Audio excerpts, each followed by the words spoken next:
Buenas tardes, les doy la bienvenida a esta entrega de premios de la Asociación de Usuarios de Internet en su 15ª edición. He tenido la suerte de participar en el jurado, por tanto he visto cómo en grupo hemos decidido a los distintos premiados y quiero felicitar en primer lugar a la asociación por estos premios en el Día de Internet, que es mañana, y al que también la Casa de América se suma acogiendo este acto y en otras actividades que hemos llevado a cabo.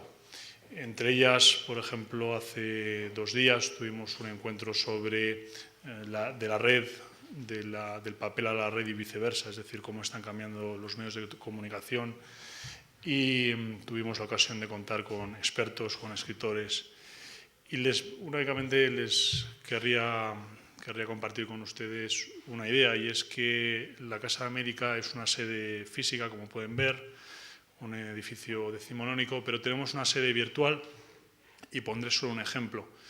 En nuestra sede virtual, a nuestra sede física vienen al año en torno a 70.000 personas, 70 a 100.000 personas, varía dependiendo de los años, dependiendo de la calidad de la programación que ofrezcamos en torno a 400 actos.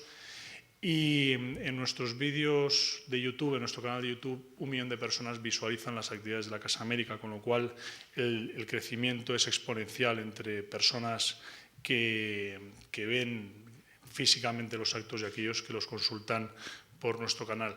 Eso quiere decir que si nos hacemos la pregunta ¿qué viene primero, el huevo o la gallina?, yo diría que las dos cosas entran dentro de la estrategia y son simbióticas.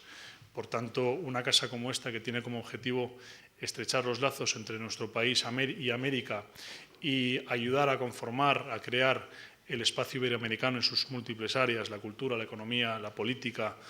Hoy, por ejemplo, tenemos un acto de arquitectura. Este acto de hoy, la tecnología forma un papel fundamental, porque de esos 3 millones de vídeos que ya se han visto en nuestro canal de YouTube, la mitad se han visto en el continente americano. Otro dato, y es que en esa actividad que organizamos el martes pasado, en esta semana de Internet, vinieron en torno a 80 personas, pero fue tuiteado por 500 personas. Quiere decir que las tecnologías nos permiten acercarnos a cientos de personas, a muchas más de aquellas que podríamos recibir en esta sede. Por tanto, sin duda, en este siglo XXI, en esta nueva globalización, las tecnologías de la información y del conocimiento son fundamentales y permiten que nos acerquemos a cientos de miles de personas que de otra forma serían imposibles, nos acercan y rompen barreras.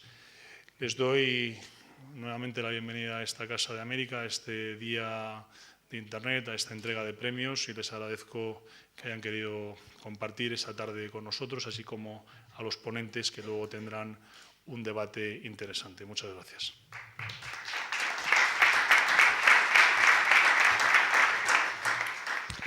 Bueno,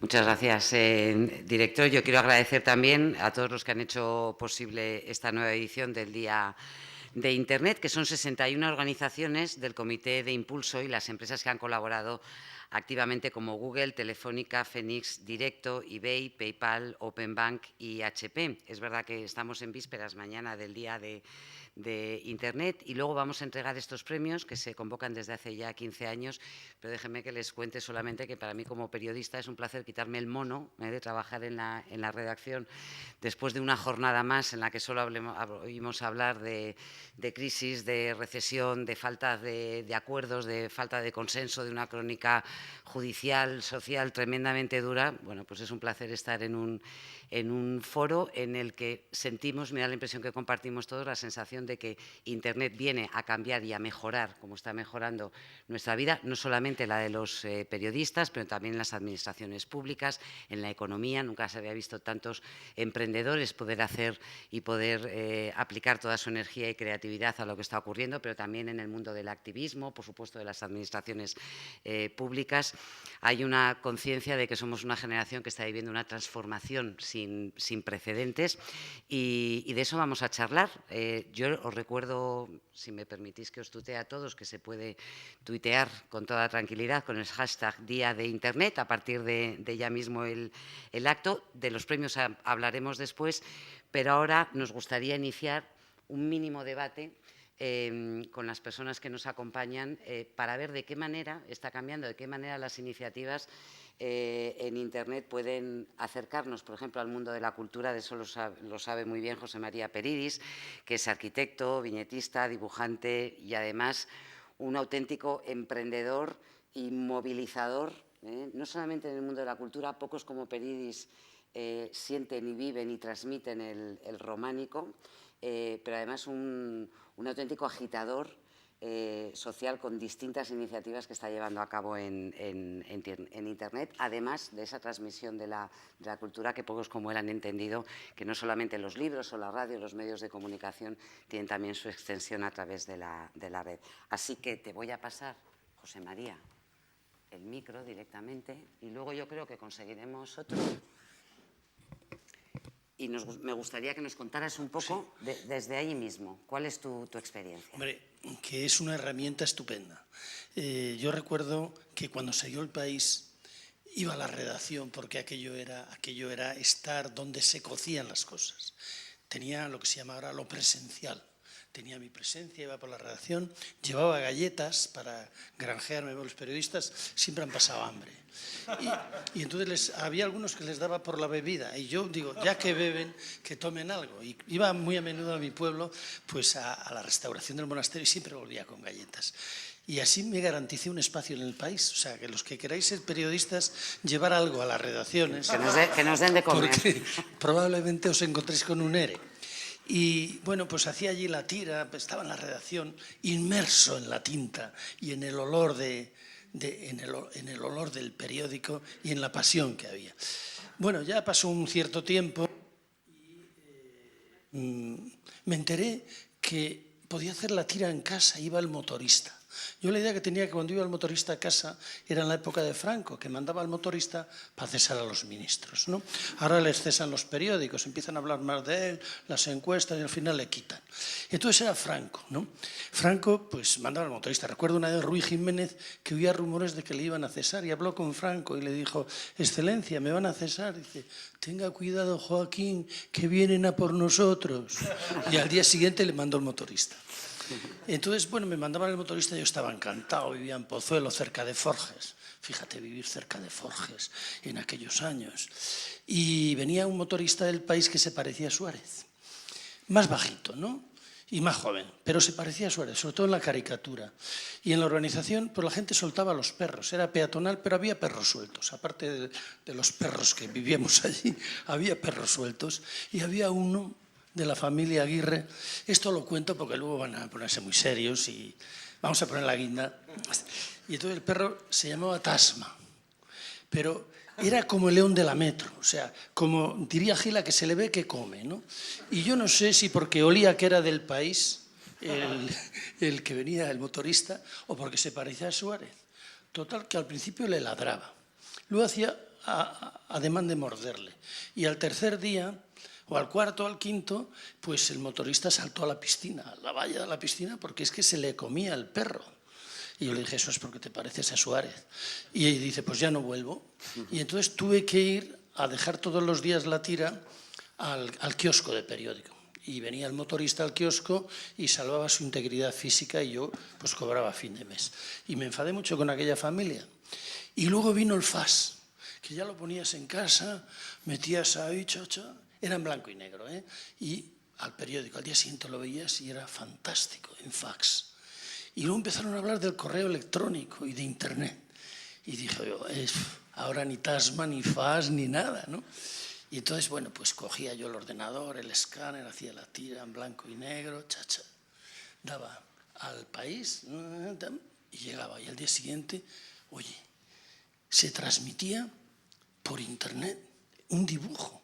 Y en el estudio de arquitectura mandábamos los planos, para allá, para acá, los planos. Pero si esto es, ya acabamos con los motoristas y quitamos puestos de trabajo, luego acabamos con los delineantes, luego han acabado con los aparejadores y los arquitectos y vamos sobrando. O sea, a medida que aparecen cosas...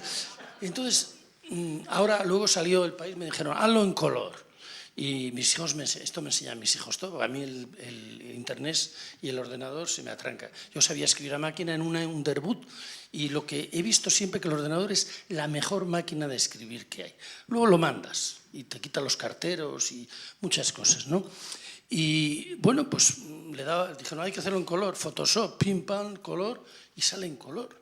Fantástico, mandas los colores por internet. Fíjate, un dibujo es difícil, pero un color, ¿cómo mandas? Pues lo manda. O sea, es una herramienta estupenda. Van quitando puesto de trabajo de los... Pero aparecen otros, ¿no? Aparece gente que hace páginas web.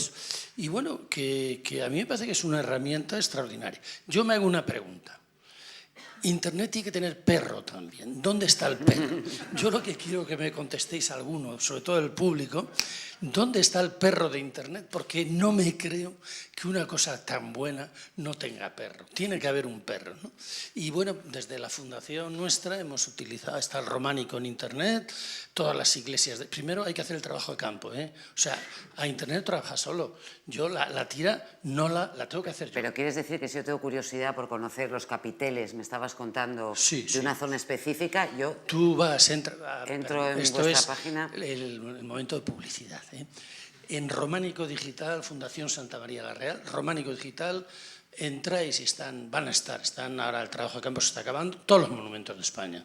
Y la enciclopedia está en las bibliotecas del mundo, podéis comprarla, ¿eh? Pero entrad en internet. Y decís, un capitel con cosas eróticas, por ejemplo, tienes que decir si es no quiero entrar. El sexo. Sexo, pero tienes que decir qué tipo. Animales, personas, sí, cosas, sí, eso. objetos. Y le das ahí y dices en Cantabria. Y enseguida te aparece tal iglesia, allí lo tienes, en primer plano. Y eso antes no se daba, antes no. Antes había un guarda y decía prohibido el paso, llamad al guarda estaba en el bar, pero esa es otra historia. Yo lo que he venido aquí es a que me digáis alguno de vosotros en internet dónde está el perro, que tiene que haber perro, seguro, seguro. Yo sospecho, Peridis, que más que los perros son los dueños, los que están rabiosos, de algunos, de que circulan y que por ahí. Bueno, me gustaría que escucháramos también a Yolanda a Ramón, que es responsable de Advocacy de Save the Children. Y, hombre, si en algo se nota cómo está cambiando y cómo se están derribando barreras, es en el activismo social y en la manera en la que somos capaces de comunicarnos ahora y de unirnos y de influir en la opinión pública y en las administraciones a la hora de plantear causas en las que antes nos podíamos sentir un poco más solos. ¿Cuál es tu experiencia, Yolanda? Sí, bueno, yo creo que hablo en nombre de Save the Children y de alguna manera en el del sector de las ONGs, en el que llevo 15 años trabajando. Si digo que Internet no solo ha tenido un impacto enorme y muy positivo en general en el trabajo de ámbito social o de las ONGs, sino que se ha convertido en una herramienta indispensable, irrenunciable para generar cambios sociales, para defender los derechos humanos, para pelear por un desarrollo humano sostenible y en general para promover y para impulsar esa visión del mundo basada en valores de igualdad, de justicia, de dignidad de la persona que defendemos las ONGs y nuestros primos hermanos, los movimientos sociales, ¿no? Y esto en dos sentidos claros. Por una parte, Internet ha permitido a las ONGs, al sector social, a los movimientos sociales, desarrollar una comunicación mejor y más eficaz. Mejor en el sentido de que es mucho más participativa. La comunicación ya no es desde la ONG o desde el movimiento social hacia la sociedad, hacia las personas, sino también en el sentido contrario, y eso ha enriquecido mucho nuestro trabajo y nuestros mensajes. Pero además es más eficaz porque ha potenciado enormemente nuestra capacidad de generar apoyos, de movilizar a la sociedad y, por lo tanto, nuestra capacidad de exigir cambios y de influir en quienes toman las decisiones y en quienes tienen capacidad, al final, de cambiar las cosas y de generar esos cambios, ¿no? Y por otra parte, eso por una parte, en cómo ha mejorado nuestra capacidad de movilizar, pero también en cómo ha mejorado la capacidad de las organizaciones de denunciar y de reaccionar rápidamente ante abusos o ante situaciones preocupantes. A mí me gusta decir que el principal enemigo de los derechos humanos es el silencio, es la ignorancia y es la impunidad. Bueno, pues en ese sentido, los malos, por decirlo así, los tiranos, los violadores de derechos humanos saben que Internet es un gran aliado del movimiento global de derechos humanos y es mucho más difícil que se cometan violaciones de derechos humanos o abusos sin que la opinión pública los conozca. Hace 15 años yo trabajaba en Amnistía Internacional y en aquella época documentar una violación de derechos humanos requería su tiempo, era costoso, había que viajar a terreno.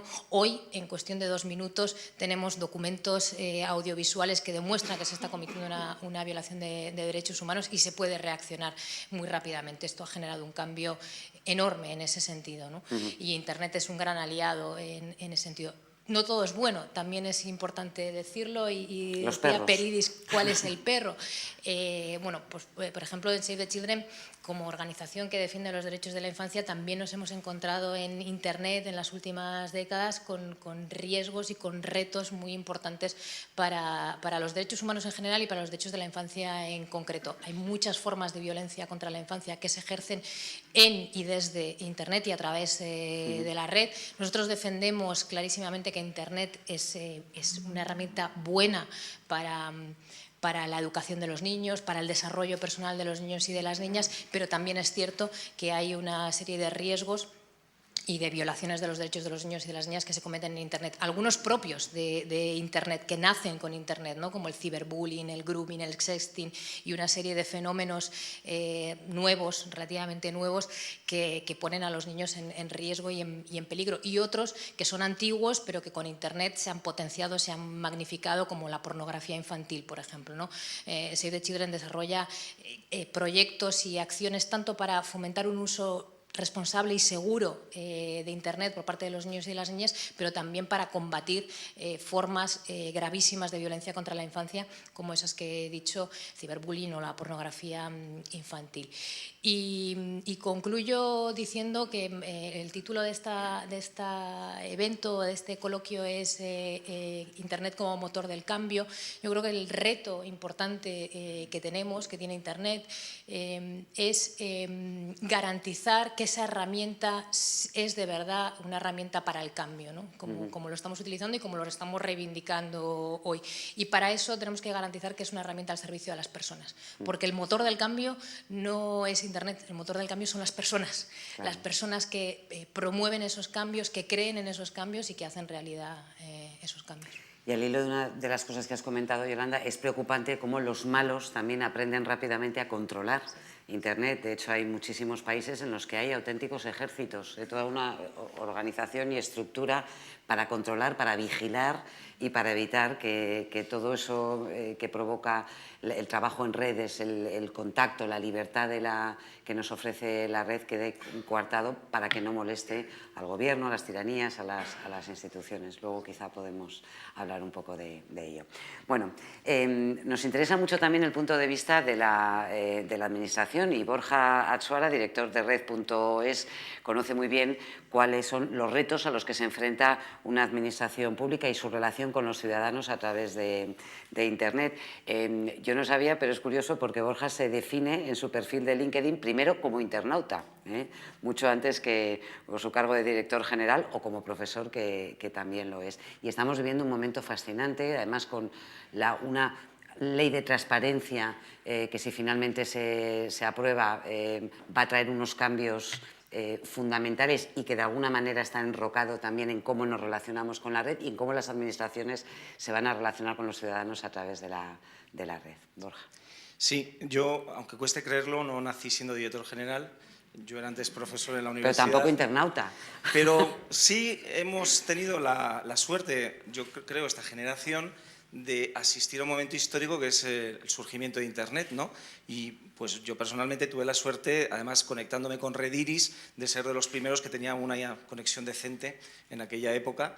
Y bueno, pues desde el principio, cuando lo descubrí, pues me enganchó. En esos momentos estaba además en cultura y en temas además de propiedad intelectual, y dije, este es el futuro, lo sigue siendo, los temas de propiedad intelectual, pero efectivamente tengo el corazón dividido porque aunque estoy ahora y estoy de director general, pues estadísticamente he sido más tiempo ciudadano que administración, y me suelo comportar en el rato que estoy en la administración más como un ciudadano, intentando hacer las cosas que me gustaría, ¿no?, cuando vuelva a ser un ciudadano normal, pues que funcionen un poco mejor, ¿no?, y en lo que a mí me corresponde, claro, en este caso en los temas de Internet.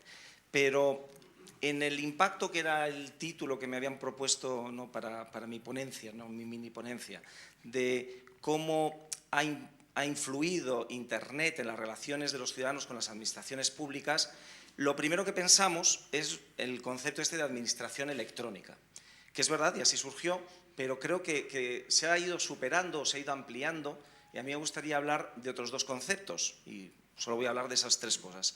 Uno, administración electrónica en el sentido de los servicios horizontales, ¿no?, que va a evitar la burocracia, los servicios comunes que van a hacer las cosas más eficientes, con ahorros de costes, con una calidad del servicio mejor, etcétera.